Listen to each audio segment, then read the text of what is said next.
Kale gwali ku Desktop tukwagala nnyo Desktop 2 n'emikutu gyaffe emirala gyonna agenda ku Tish TV osobola okuba ng'osubscribinga ne Desktop Kids ate n'ebirooto byonna gye tuli. Olunaku olwaleero tugenda kwogera ku open doors for spiritual spouses. Manyi topic eno njagadde ngikwate lumu yonna gikube wali ate oleme kubaako kyeweekwasa. Biki ebiri enzigi ki omulabe zaayitiramu okubanga ebintu bitukozesa nga twebase? Nzigi ki sitaani zaayitiramu okutukozesa? Vidiyo yasoose nakuwadde ki obubonero bw'olabirako. Kakati njagala nkuwa enzigi ze bayitiramu okubanga ate ebintu bikukozesa ekiro oba mu kirooto tokyalina na appetite ya mwami wo kubanga bitakinga over. So obufumbo bungi oluusi bufudde naye nga embeera eva ze muyita spiritual wives naye nga ate zino marine spirits. So katusabe. Oli mulungi kitaffe, tukwebaza olwaleero, tukuumye, tukuddiza ekitiibwa n'amatendo, fuga labisibwa gulumizibwa mu bulamu bwaffe mu Kristo Yesu omwana wa Katonda omulamu tusabidde. Amiina. Kale banaye mu video yasoose nabagambye bale mutuguleyo microphones. Si ekintu kye twagadde tujje tuyimbe naye singa mbadde nsobola naali kikoze because ebimu tubikola nga tetubagambye but the microphone nkoyo ziteeka ebbiri kubanga tezikyasika bulungi omala ziteekako nga teziri bbiri.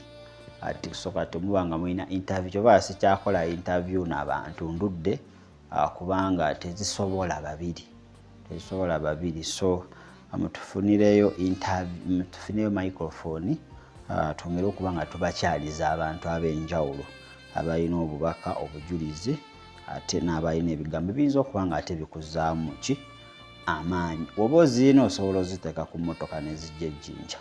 Oba tozirina osobola okutuwaako ekintu kyonna. Official numbers zaffe weeziri awo ojja kuba nga ate ozifuna 0752 341 447 ne 0761 088315 tufunire ku microphone ate ffe twongere okuba nga tukutuusaako ekyo kyennyini kyeweetaaga. Kale oluggi namba emu sitaani lwakozesezza okubanga ajja n'akukozesa nga waayagala, oluusi nga tobyagala, oluusi guba gusota, oluusi musajja ne gujja ne gukukozesa, oluusi ayitamu ex girlfriend ne boyfriends bo, oluusi sibasobola n'okukozesa ekifaananyi ky'abarelative bo ate n'akukozesa. Witchcraft oluggi olusooka, eddogo witchcraft. So witchcraft potions are love potion or spell that are cast by someone in order to gain your love or affection. Leaves an open door for a spiritual spouse to attach itself in you. So obanga wenyigira nnyo mu ddogo oyagala byogenda mu masabo oba wagendayo naye n'otabyekutulako, sitaani alina access 100 okubanga ajja mu bulamu bwo nga spiritual wives. Tulina abakazi abagenda mu masabo okuloga abasajja babaagale. Tulina abagenda mu masabo omusimanyi kanakalagala kayayaana, simanyi yogerawo oti kolawo oti, abasajja bajja kuyayaanira, abakazi bajja kuyayaanira. Biki ebyo? Ojja kubeera muganzi. Ebyo byonna nzigi sitaani zaayitiramu najja n'akukozesa. Ng'olowooza bakuwadde kayayaana oba kuganja, kumbe bakuwadde kuganja eri marine spirits, si eri mwami wo. So awo obanga wenyigirako nnyo mu bintu ebyo obanga obyagala nnyo ebya witchcraft. Point number 2 kyetuyise sexual sin. Sexual sin. Any form of sexual sin or perversion is one of the most common open door for the spiritual spouse to lay its hand over you.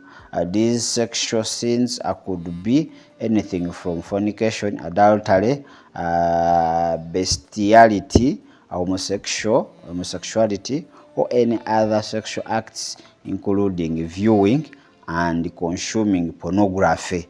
This is most likely their breeding ground, as these demons have an instable appetite for sexual perversion and sexual immorality. Instable kale nti okubanga awenyigira mu bikolwa ebyokwegadanga na buli gwosanze, oba toli mufumbo n'oba oli mufumbo, sitaani akozeseza nnyiza enzigi. Wali tobirina naye kasaba yomala okwegatta na buli gwosanze, byetandika okujja mu bulamu bwo. Era sitaani okuyita mu fornication etali bafumbo kubanga temuli bafumbo, okuyita mu adultery eri abafumbo okubanga mwendeguza, okuyita mu homosexuality n'ebirala n'ebirala n'ebirala, n'okulaba ebifaananyi oba bu video obw'obuseegu. Awo sitaani wo wasinzidde n'abaka abavubuka nga waayagala. Era abavubuka basinga balina spiritual spouses. Abawala abadibidde ku makanisa n'ebintu ebirala, spiritual spouses in most cases. Zikubuza appetite, abasajja baba tebakyakulaba, abajja ogoba bagobe n'ebintu ebirala. So obanga walaba nnyo ebifaananyi eby'obuseegu n'obutambi obwo, olina chances 10 okuba ng'oyaniriza marine spirits, waze mumanyi nga spiritual spouses muki mu bulamu bwo. Point eyokusatu, generational spirit spouses. Generational spirit spouses. In most cases, spirit husbands and also spirit wives attach themselves to a bloodline from one generation to another. This essentially occurs in case where someone in the previous generation was involved in witchcraft, sexual perversion, rape, sexual abuse, human sacrifice, mention them. So, oluusi bino ebintu ebitukozesa ekiro bya nsikirano, bya mirembe, nga ne ku mulembe gw'abataata bo byaliko, ogw'abajjajjawo byaliko, nga ne ku mulembe gw'abaana bo byasonze dda nabo bibakozesa. Bikozesa maama ne bikozesa n'omwana. Biva ku ki? Nti oluusi bya mu musaayi, bloodline, nga mu kika muyinza okubeeramu abakola ki, abeenyigira mu busamize, mu kika kyawamwe nga muliyo abeenyigira mu sexual perversion oba okwegaddanga okwo oluusi okw'ebikukujju oba okwegaddanga okutali mu layini ya Katonda. Then rape, okukwata, nga mu family yamwe mulimu abakwasi b'abaana. Rape kwe kukwata abakazi, kukwata abakazi. Nga mu family yamwe mwalimu abakwasi b'abakazi. My goodness, that is it. Then sexual abuse. Sexual abuse okozesa obwana obuto n'ebintu ebifaanaganako bwe bityo. Then ne human sacrifice, kubanga musaddaaka abantu. So ebintu ebibanga byaliko mu family y'ewammwe, olina chances nene okubanga ebintu ebijja ofuna spiritual spouses nga bijja birondoola, nga naawe ku mulembe gwo kwebiri ng'ate ne ku mulembe gw'abaana bo biyinza okuba ng'ate bikola ki, bijja. Kale ekira kye tuyita abuse oba sexual abuse, nayo point eri awo. While it doesn't sound fair, demons view the act of sexual abuse as an open door and often already associated with the sexual perversion of the molester. They attach themselves to the victim of sexual abuse.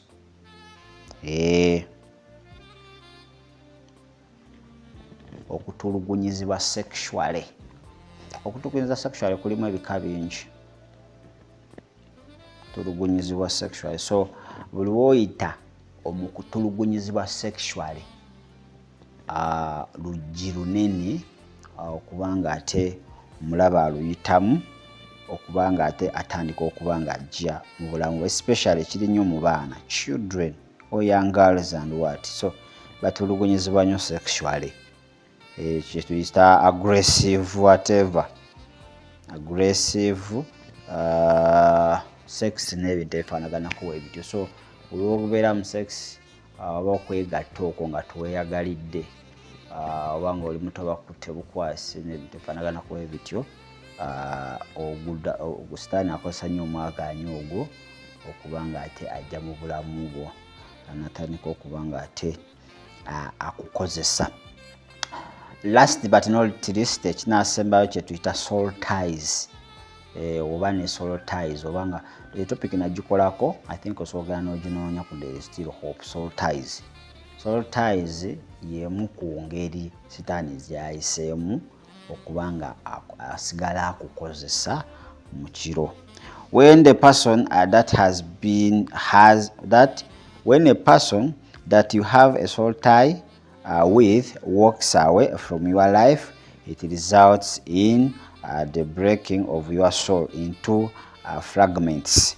The energy takes advantage, the enemy takes the advantage of this weak point and comes in as a spirit spouse. Mwekozaakoza zi soul tie, twabagamba mulekere okwekozaakoza soul tie. Labegana ne balinya paka ku waya ezisembayo ku mitwe. Ne mugana mwekoza bi soul tie bye mutasobole ku facilitatinga. Mbawoninga soul tie mzesonyiwe. Bwatamanyi soul tie geno nonye video eyo. Bwana mukola emikago kago eby'ekintu eby'ekisiru kubanga lava ebalinye ku bwongo. Nemusala emikago ne mukola emikago. Omuntu tagenda nakuwasa lwakuba kulaze lava mpitirivu ssente biki nokakana nga mukoze omukago. Kale omuntu ajja tuka ekira ave mu bulamu bwo. Eri soul tie esigala eyimirira. Era Sitaani ajja kugiranga mu kifaananyi ky'oli akukozese. Tubagamba ku soul tie banaye mwegendereze. Soul tie nnungi naye ate mbi. Funa soul tie eya Kristo. Zino soul tie z'abantu zino. Kiba nti omuntu abeera soul tied ne someone, omuntu oyo n'afa era asigala ajja. Era bangi muloota baba bamwe baafa naye ate bajja ne babakozesa oba bakyala bamwe. Kubanga baafa mukozezi soul tie. Temuzikutudde. So oba olina soul tie mu bulamu bwo gezaako okubanga ogirwanyisa. I don't know abantu bameka abo badde nabo mu bulamu ne bagaana. Abo muli soul tied 100 times. So you have to break one by one. Kama kuwa ekiseekyo. Kubanga soul tie nazo kyakulwanyisa kinene ekyani ekyomulabe Sitaani kyakozesezza. Kitegeera. So that's all about those are the major 5 open doors for the spiritual spouses into your life. Those are the major 5. Especially, all are major, because when we talk about soul ties, we talk about the soul tie. When we talk about sexual abuse, people have been abused sexually. But when we talk about generational spiritual spouses,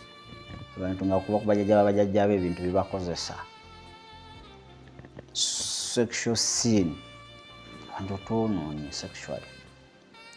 Then witchcraft, abantu tuzaddwa mu family ag'abalogo samize. So tulina okubanga tukola ku bintu ebyo. Kakati video enaasembayo ku spiritual spouse, tugenda kulaba how to be free from spiritual spouse.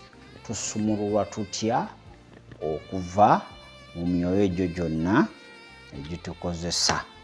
So yegenda okuba our last video for that topic. Ate tujja kubanga ate tweyongerayo n'ebintu ebirala. Kale mbagaliza olunaku olulungi, mugende ku Tish TV musubscribinge. Bani abatuwa microphone mutugulire. Fact ngenda gisabira mu video zino zokeza eza spiritual spouse. Video ndasigala kuba nga ate nzira mu ebyo kuba abantu abamu beesittala mangu. When you ask something gamba lwaki tojja n'osomesa ebyo n'obivaako, naye alisobola kujja n'ensomesa nga sirina microphone, ojja kuba tonfuna ate bulungi. Mubeere bulungi, mweraba.